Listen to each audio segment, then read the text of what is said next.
Do, does और did English grammar का एक ऐसा कॉन्सेप्ट है जिसको लेकर बच्चे कंफ्यूज हो जाते हैं। ऐसा क्यों होता है? क्योंकि उनका बेस ही क्लियर नहीं है, उनको इनका बेसिक कॉन्सेप्ट ही नहीं पता। तो आप इनके सेंटेंसेस कैसे बनाओगे? आपको यही नहीं पता कि डू, डज और डिड इनके साथ वर्ब की कौन सी फॉर्म लगेगी और इनका हम नॉर्मली रूप से कहां पर इस्तेमाल करते हैं। तो चलिए आज की वीडियो को स्टार्ट करते हैं और इस वीडियो में हम इनको बेसिक से एडवांस लेवल तक देखने वाले हैं। अब यहां पर देखिए, जो डू, डज और डिड है इसको ना दो कैटेगरी में डिवाइड किया गया है। डू, डज, डिड का किसी भी हेल्पिंग वर्ब को दो तरह से देखा जाता है, जिनमें से आपकी जो डू, डज और डिड है इनको एक तो मेन वर्ब की तरह इस्तेमाल किया जाता है और एक इनको हेल्पिंग वर्ब की तरह इस्तेमाल किया जाता है। मेन वर्ब का मतलब होता है मुख्य क्रिया और हेल्पिंग वर्ब का मतलब होता है सहायक क्रिया, हेल्प करने वाली, सहायता करने वाली क्रिया। ठीक है। अब यहां पर जो ये डू, डज है और डिड है, इनकी देखिए कुछ और फॉर्म्स भी होती हैं, जैसे do, did, done, does, doing, ये कुछ और फॉर्म्स भी होती हैं। तो इनको कहां पर कैसे इस्तेमाल करना है? इनमें से जो डूइंग है और जो डन है ये तो हमेशा मेन वर्ब की तरह ही काम करेंगे, लेकिन जो डू है, डिड है और डज है ये मेन वर्ब की तरह भी काम कर सकते हैं और हेल्पिंग वर्ब की तरह भी काम कर सकते हैं। तो चलिए देखते हैं और इस कॉन्सेप्ट को क्लियर करते हैं। यहां पर ये हैज, हैव की तरह ही इस्तेमाल होंगे, जिस तरह से आप इनको इस्तेमाल करेंगे सेम उसी वे में आप हैज, हैव और हैड इनको भी इस्तेमाल कर सकते हैं। ठीक है। अब यहां पर देखिए, जो इनका बेसिक कॉन्सेप्ट है पहले उसको समझने की कोशिश कीजिए। ठीक है। जो वर्ब की फॉर्म्स होती हैं ये तो आप जानते हैं कि वर्ब की 3 फॉर्म होती हैं, लेकिन आज से आपको याद रखना है कि वर्ब की 5 फॉर्म होती हैं, है ना। पहली फॉर्म है डू, सेकंड फॉर्म है डिड, थर्ड फॉर्म है डन, उसके बाद डूइंग और डज। ये वर्ब की टोटल 5 फॉर्म्स हैं, जिनमें से यहां पर जो डन है और जो डूइंग है यानी कि थर्ड फॉर्म और फोर्थ फॉर्म, इनका इस्तेमाल सिर्फ और सिर्फ हम मेन वर्ब की तरह करते हैं, यानी कि किसी काम को दिखाने के लिए। ठीक है। बाकी जो बच जाती है फर्स्ट, सेकंड और आपकी जो फिफ्थ फॉर्म है, इनका इस्तेमाल आप हेल्पिंग वर्ब की तरह भी कर सकते हैं और मेन वर्ब की तरह भी कर सकते हैं। ये बात आपको याद रखनी है। ठीक है। और एक बात और आपको याद रखनी है, जिस तरह से आपने पढ़ा था कि हैज और हैव इनके साथ वर्ब की थर्ड फॉर्म लगती है, उसी तरह से डू, डज और डिड इनके साथ वर्ब की फर्स्ट फॉर्म लगती है। जहां पर भी आपको डू, डज और डिड दिखाई दे हेल्पिंग वर्ब की तरह, हमेशा याद रखना है वर्ब की हमेशा पहली फॉर्म ही आपको लगानी है। ठीक है, ये वाली पहली फॉर्म। तो चलिए स्टार्ट करते हैं। देखिए, तो आगे बढ़ने से पहले मैं आपको एक चीज बता दूं कि हमारा जो कोर्स है वो लॉन्च हो चुका है और उसका लिंक आपको नीचे डिस्क्रिप्शन बॉक्स में मिल जाएगा। इसमें हमने बेसिक से एडवांस लेवल तक इंग्लिश ग्रामर को कवर किया है। इंग्लिश के सभी क्लास नोट्स आपको मिलेंगे, ए टू जेड वीडियो लेक्चर्स मिलेंगे, और यदि आप बिगिनर हैं तो आप भी इसको ज्वाइन कर सकते हैं, और यदि आप इंग्लिश के कॉन्सेप्ट बिल्ड करना चाहते हैं तो आप भी इसको ज्वाइन कर सकते हैं। ठीक है। और ये व्हाट्सएप नंबर है, इस पर आप हमें कॉन्टैक्ट कर सकते हैं अगर आपको कोर्स को बाय करने में कोई इशू आता है। इसका जो डाउनलोड करने का जो लिंक है वो आपको डिस्क्रिप्शन बॉक्स में मिल जाएगा, वहां से जाकर आप इनको डाउनलोड कर सकते हैं। और ये हमारी ई बुक्स हैं, इनका लिंक आपको नीचे डिस्क्रिप्शन बॉक्स में मिलेगा, या फिर देखिए आपको वीडियो के नीचे ही ये दिख रही होंगी, तो वहां से जाकर आप इनको डाउनलोड या परचेज जो भी आपको करना आप कर सकते हैं। ठीक है। अब देखिए, हम डिफरेंस देखेंगे एक छोटा सा। पहले यहां पर डिफरेंस है I have not watched that, है ना। ये जो सेंटेंस है ये मैंने हैव के द्वारा बनाया है और ये मैंने बनाया है डिड के द्वारा। I did not watch that. अब आपने सबसे पहले एक चीज यहां पर फोकस की कि अभी मैंने बताया था डू, डज और डिड के साथ वर्ब की पहली फॉर्म आती है, तो वॉच वर्ब की पहली फॉर्म है, और हैज, हैव के साथ वर्ब की थर्ड फॉर्म आती है। तो यहां पर हमने कौन सी फॉर्म लगाई है? वर्ब की थर्ड फॉर्म लगाई है। लेकिन थर्ड फॉर्म होते हुए भी इन दोनों में एक बहुत बड़ा डिफरेंस है। वो क्या है? जहां पर भी आप हैज, हैव का इस्तेमाल करेंगे, इसका मतलब है, जैसे यहां पर ये सेंटेंस मैंने लिखा हुआ है, इसका मतलब है मैंने वह नहीं देखा है ना। और जो नीचे लिखा हुआ है इसका मतलब है कि मैंने वह नहीं देखा। ठीक है। अब यहां पर इन दोनों में अंतर क्या है? आखिर इन दोनों में अंतर ये है कि ये जो है ना हैज, हैव, ये प्रेजेंट तक की बात बताते हैं कि मैंने आज तक उसे नहीं देखा है, और ये पास्ट के किसी समय के बारे में बताता है कि पास्ट के किसी समय में मैंने उसको नहीं देखा है। ठीक है। तो ये बात आपको याद रखनी है। चलिए देखते हैं। अब देखिए, डू, डज और जो डिड है इनका ना कुछ कॉमन प्रयोग होता है, जैसे कि दोनों को ही हम मतलब नेगेटिव और इंटरोगेटिव सेंटेंसेस को बनाने के लिए इस्तेमाल कर सकते हैं। जैसे आप नेगेटिव सेंटेंसेस बनाते हैं ना प्रेजेंट इंडेफिनिट के या फिर पास्ट इंडेफिनिट के, उनमें, ठीक है। और जैसे किसी के पास कुछ नहीं है, इसमें भी देखिए नेगेटिव सेंस है, इसके भी सेंटेंसेस बनाए जा सकते हैं। ये तो प्रेजेंट का है कि किसी के पास कुछ नहीं है, इसी को यदि हम पास्ट में लेकर जाएंगे, किसी के पास कुछ नहीं था, वहां पर भी आप लगा सकते हैं। कोई कुछ करता तो है, कोई कुछ करता तो है, इसमें भी बोल सकते हैं, या फिर कोई कुछ करता तो था, इसमें भी कर सकते हैं। कोई कुछ करता तो था, ठीक है। अब यहां पर आपको एक बात और याद रखनी है कि जो डू और डज है ये प्रेजेंट में इस्तेमाल होंगे, और जो आपका डिड है ये पास्ट में इस्तेमाल होगा, इसको आप प्रेजेंट में इस्तेमाल नहीं कर सकते, ठीक है। आगे देखिए, यहां पर देखिए मैंने अभी आपको बताया था डू डज का इस्तेमाल आपको प्रेजेंट में करना है और डिड का इस्तेमाल आपको पास्ट में करना है, क्योंकि ये जहां पर भी आपको दिखेगा आपके मन में एक बात आनी चाहिए कि सेंटेंस चाहे कुछ भी हो लेकिन ये पास्ट के बारे में हमें बता रहा है। डू डज की बात हो रही है तो आपको एक बात हमेशा याद रखनी है कि डू डज, अच्छा मतलब प्रेजेंट के बारे में हमें बताया जा रहा है कि प्रेजेंट में ये काम हो रहा है, होता है, नहीं होता है, इस तरह का भाव ये देगा, ठीक है। अब यहां पर देखिए डज का इस्तेमाल आप किसके साथ करेंगे, डज का इस्तेमाल आप करेंगे ही, सी, इट और किसी व्यक्ति के नाम के साथ। अभी ये जो ही, सी, इट है इसी को हम बोलते हैं थर्ड पर्सन सिंगुलर, यानी कि थर्ड पर्सन सिंगुलर के साथ आपको डज का इस्तेमाल करना है, और ही, सी, इट को छोड़कर जो भी बच जाता है, क्या क्या बच जाता है, आई, यू, वी, दे, इन सब के साथ आपको डू का इस्तेमाल करना है, ठीक है। और डिड का इस्तेमाल आप सबके साथ कर सकते हैं, इसमें कोई ऐसा मतलब है ही नहीं। तो देखिए ये डू डज का अलग अलग क्यों हुआ, डिड का क्यों नहीं हुआ, ऐसे अलग से कोई मतलब वर्ड क्यों नहीं निकला अलग से भाई इसको भी इसके साथ इस्तेमाल करना है।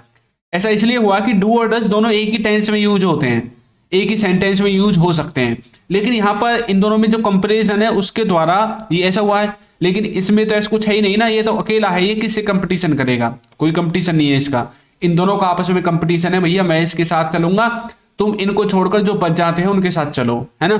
डिड तो ऐसा कुछ करेगा नहीं, तो डिड फ्री है, इसको किसी के भी साथ इस्तेमाल कर सकते हैं।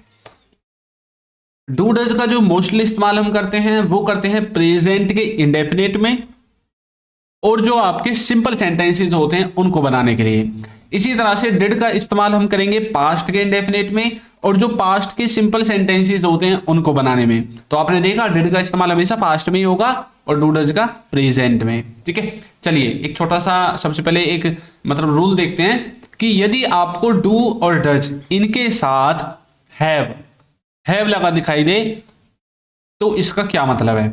तो इसका मतलब है कि किसी के पास कोई चीज है ना। ये तो आपने सुना होगा, जैसे मेरे पास एक कार है, उसके पास एक मतलब बंदूक है, मेरे पास पैसे हैं, कोई चीज किसी के पास है। अभी इसी सेंटेंस को यदि नेगेटिव में आपको बनाना हो, जैसे कि कोई चीज मेरे पास नहीं है, मेरे पास कार नहीं है, उसके पास घड़ी नहीं है, इंटरगेटिव में बनाना हो, क्या तुम्हारे पास कार है, क्या तुम्हारे पास घड़ी है, तब आप इसका इस्तेमाल करेंगे। अब देखिए कैसे होगा, जैसे कि क्या तुम्हारे पास गाड़ी है, इंटरगेटिव का सेंटेंस है, तो बोल सकते हैं do you have a car, do you have a car, क्या तुम्हारे पास कार है, क्या उसके पास यह किताब है, does he have this book, does he have this book, क्या उसके पास एक किताब है। अब कुछ बच्चे सोच रहे होंगे सर ही सीट के साथ तो है ज्यादा है, ऐसा क्यों हुआ। ऐसा इसलिए हुआ कि ये जो वर्ब है ना, इसको हम सब्जेक्ट को देखकर नहीं लगाते, वर्ब को हम हमेशा हेल्पिंग वर्ब को देखकर लगाते हैं। तो हेल्पिंग वर्ब है डज, और डज के साथ हैव ही आएगा, क्योंकि डज के साथ हमेशा वर्ब की फर्स्ट फॉर्म यूज होगी। डू डज या डिड कोई भी हो, सबके साथ वर्ब की फर्स्ट फॉर्म यूज होगी, और फर्स्ट फॉर्म यूज होगी तो हैव आपकी वर्ब की फर्स्ट फॉर्म है, हैज आपकी वर्ब की फर्स्ट फॉर्म नहीं है, ये बात आपको याद रखनी है।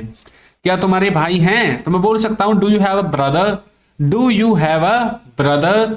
सीता के पास गुड़िया नहीं है, तो मैं बोल सकता हूं Sita does not have a doll, Sita doesn't have a doll.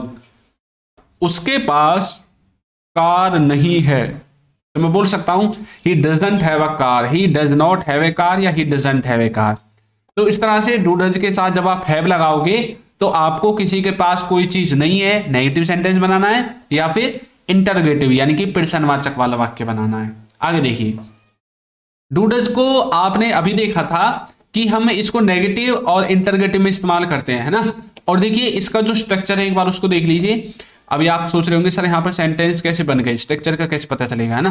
तो देखिए सबसे पहले यदि आपको मतलब इसको कहाँ पर यूज करना है, प्रेजेंट में यूज करना है डू डज को, तो सबसे पहले जो सब्जेक्ट आएगा, फिर डू डज का इस्तेमाल होगा, फिर नॉट लगेगा, फिर वर्ब की फर्स्ट फॉर्म और फिर ऑब्जेक्ट। ये तो हो गया नेगेटिव स्ट्रक्चर। यदि इसी को इंटरोगेटिव में लिखना है तो डू डज को उठा के सब्जेक्ट से आगे रख दो, बाकी सब कुछ सेम रहेगा और नॉट हट जाएगा, ठीक है। और यदि आपको डिड का इस्तेमाल करना है, उसमें आपको देखिए क्या करना पड़ेगा। डिड के इस्तेमाल के लिए आपको यहां पर जो हमने डू डज लिखा था इसके स्थान पर सिर्फ डिड लगाना है और आपका काम बन जाएगा। आगे देखिए डू डज का प्रेजेंट के इंडेफिनिट टेंस में कैसे इस्तेमाल करना है। यहां पर देखिए ये स्ट्रक्चर होगा, क्योंकि प्रेजेंट के इंडेफिनिट टेंस में भी हम इसका इस्तेमाल करते हैं। तो स्ट्रक्चर तो मैंने अभी बता दिया था, सबसे पहले सब्जेक्ट, फिर डू डज, फिर नॉट, फिर वर्ब की फर्स्ट फॉर्म और फिर ऑब्जेक्ट आएगा। कोई कुछ नहीं करता है, कोई किसी काम को नहीं करता है या फिर कोई कुछ नहीं करता है, वहां पर आप डू डज का इस्तेमाल करते हैं प्रेजेंट इंडेफिनिट में। जैसे कि वह नहीं जाता है, तो मतलब ही does not go, he doesn't go या ही डज नॉट गो। आप नहीं देखते हैं, तो बोलेंगे you do not watch, you do not watch. क्या वे नहीं जाते हैं, do they not go, do they not go, क्या वे नहीं जाते हैं। तो इस तरह से आप इसका इस्तेमाल कर सकते हैं। दूसरा जो सिंपल प्रेजेंट होता है, जो सिंपल प्रेजेंट मतलब जो सिंपल प्रेजेंट के सेंटेंसेस होते हैं उनमें इसका इस्तेमाल करते हैं नेगेटिव और इंटरोगेटिव में। तो स्ट्रक्चर आपके सामने है, सबसे पहले डू डज आएगा, फिर नॉट आएगा, फिर हैव आएगा, फिर ऑब्जेक्ट आएगा। देखिए किसी के पास कुछ नहीं है, किसी के पास कुछ नहीं है। जैसे कि मेरे पास कार नहीं है, तो मैं बोल सकता हूं I do not have a car, I don't have a car या फिर I do not have a car. क्या आपके पास पैसे नहीं है, do you not have money, do you not have money. उसके पास पैसे नहीं है, he does not have money, he does not have money, इस तरह से। और एक ना इसका इस्तेमाल हम वहां पर भी करते हैं, जैसे कि आप बोलते ना मैं जाता तो हूं, करता तो हूं, है ना, या फिर करता ही तो हूं, जाता ही तो हूं। देखिए मैं लिखता ही तो हूं, तो मैं बोल सकता हूं I do write, I do write. वह दौड़ता ही तो है, he does run, he does run. तुम कड़ी मेहनत करते ही तो हो, you do work hard, you do work hard. Ravi अंग्रेजी सीखता ही तो है, Ravi does learn English, Ravi does learn English. Krishna गाना गाता ही तो है, कृष्णा गाना ही तो गाता है, Krishna does sing a song, Krishna does sing a song. बच्चे पानी पीते ही तो हैं, the children do drink water, the children do drink water. Shyam व्यायाम करता ही तो है, श्याम व्यायाम ही तो करता है और कुछ तो नहीं करता है, तो Shyam does take exercise, Shyam does take exercise, इस तरह से। अब जहां जहां पर हमने डज का इस्तेमाल किया था उसको आपको डिड से रिप्लेस कर देना है, यानी अब आप डज के स्थान पर डिड का इस्तेमाल कर सकते हैं। देखिए करता ही तो है, अभी हमने डू डज के द्वारा बनाया था, करता ही तो था, अब हम डिड के द्वारा बनाएंगे। वह लिखता ही तो था, है ना, या फिर मैं लिखता ही तो था, आई डिड राइट। वह दौड़ता ही तो था, ही डिड रन। तुम कड़ी मेहनत करते ही तो थे, you did work hard. Ravi अंग्रेजी सीखता ही तो था, तो Ravi did learn English. Krishna गाना गाता ही तो था, तो Krishna did sing a song, Krishna did sing a song. बच्चे पानी पीते ही तो थे, the children did drink water, the children did drink water, इस तरह से, ठीक है। और एक चीज और हम करते हैं, कोई किसी काम को करता ही रहा, जैसे कि वह पढ़ता ही रहा, मतलब उसने कोई काम नहीं किया पढ़ने के अलावा, he did nothing but study. Sohan और मोहन खेलते ही रहे, Sohan and Mohan did nothing but play. मैं सुनता ही रहा, I did nothing but listen, I did nothing but listen. वह बोलती ही रही, she did nothing but speak, she did nothing but speak. मैं देखता ही रहा, आई डिड नथिंग, मैंने कुछ नहीं किया, बट सी, केवल देखता रहा। वे पढ़ाते ही रहे, they did nothing but teach. तो इस तरह से कोई किसी काम को करता ही रहा, अब डिड का इस्तेमाल कर सकते हैं, ठीक है। आगे देखिए डिड का इस्तेमाल अभी हमने देखा था कि जैसे हमने डू डज का इस्तेमाल देखा था उसी तरह से डिड को भी देखना है। एक तो पास्ट इंडेफिनिट में इस्तेमाल कर सकते हैं, और जो सिंपल सेंटेंसेज होते हैं पास्ट वाले उनमें भी आप इसका इस्तेमाल कर सकते हैं, लेकिन दोनों में नेगेटिव और इंटरोगेटिव में ही होगा। दोनों का स्ट्रक्चर ये रहा, सबसे पहले सब्जेक्ट, डिड नॉट, वर्ब की फर्स्ट फॉर्म और फिर ऑब्जेक्ट। और इसमें क्या करना है, सिंपल सेंटेंसेज में यहां पर जो वर्ब है इसके स्थान पर हैव लगा देना है, ठीक है। आगे देखिए यह भी बताया था मैंने, किसी ने कुछ नहीं किया, मतलब किसी ने पास्ट में कोई काम नहीं किया, वहां पर आप इसका इस्तेमाल कर सकते हैं। जैसे कि वह नहीं गया, तो बोल सकता हूं he did not go, he didn't go या ही डिड नॉट गो। आपने नहीं देखा, you did not watch, you didn't watch या डिड नॉट वॉच। क्या वे नहीं गए, did they not go, did they not go, क्या वे नहीं गए, इस तरह से, ठीक है। और देखिए सिंपल पास्ट में कैसे बनाएंगे, किसी के पास कुछ नहीं था, पास्ट में किसी के पास कुछ नहीं था। जैसे मेरे पास कार नहीं थी, I didn't have a car, I didn't have a car. क्या आपके पास पैसे नहीं थे, did you not have money, did you not have money. उसके पास पैसे नहीं थे, ही डिडंट हैव मनी, इस तरह से बना सकते हैं, ठीक है। डिफरेंस मैंने आपको बता ही दिया था पहले, एक बार और देख लीजिए। Have you ever used that, has have के साथ मैंने आपको कंपेयर करके बताया है। तो हैज हैव के साथ एक तो वर्ब की थर्ड फॉर्म लगती है और डिड के साथ वर्ब की फर्स्ट फॉर्म लगती है। तो यूज आपकी फर्स्ट फॉर्म है और यूज्ड आपकी थर्ड फॉर्म है, ठीक है। इसका मतलब है कि क्या तुमने इसे कभी प्रयोग किया है ना, और इसका मतलब है कि क्या आपने उसे प्रयोग किया, इस तरह से, ठीक है। एक और देखिए, यह इसने किया है, तो बोल सकते हैं he has done it, he has done it, यह इसने किया है ना। ये बात हो गई प्रेजेंट तक की। यदि कोई अब तक बोलेगी किसने किया है, तो मैं बोलूंगा इसने किया है। यदि हमें पास्ट के बारे में कुछ चीज बोलनी होगी, पास्ट में उस टाइम पर इसने किया, यह इसने किया, मतलब कुछ टाइम हो गया है बीते हुए, तो मैं बोल सकता हूं he did not do this, मतलब इसने यह नहीं किया। और यह इसने किया, ही डिड इट या ही डिड दिस। वह घर गया है, तो मैं बोल सकता हूं ही हैज गॉन होम। और यदि मैं बोलूंगा वह घर नहीं गया, तो बोलूंगा he did not go home, या फिर वह घर गया, तो आप कैसे बोलेंगे, ही वेंट होम। तो तब तो हमें सेकंड फॉर्म लगानी पड़ेगी। नेगेटिव में ही हम इसका इस्तेमाल कर सकते हैं डिड का, इसलिए नेगेटिव सेंटेंसेस बनाए गए हैं, ठीक है। अब आपको क्या ये स्ट्रक्चर है, जो ये आपके सामने जो सेंटेंस लिखा हुआ है, हमने डू डज और डिड को सीखा। अब आपको सिर्फ ये बताना है कि ये कौन से टेंस का जो है सेंटेंस मैंने लिखा है, कमेंट करके बताना है। तो आपको वीडियो कैसी लगी है जरूर बताइएगा, और यदि अभी तक आपने हमारे चैनल को सब्सक्राइब नहीं किया है तो कर दीजिए, वीडियो को लाइक कर दीजिए और एक अच्छा सा कमेंट करना बिल्कुल ना भूलें। Thank you.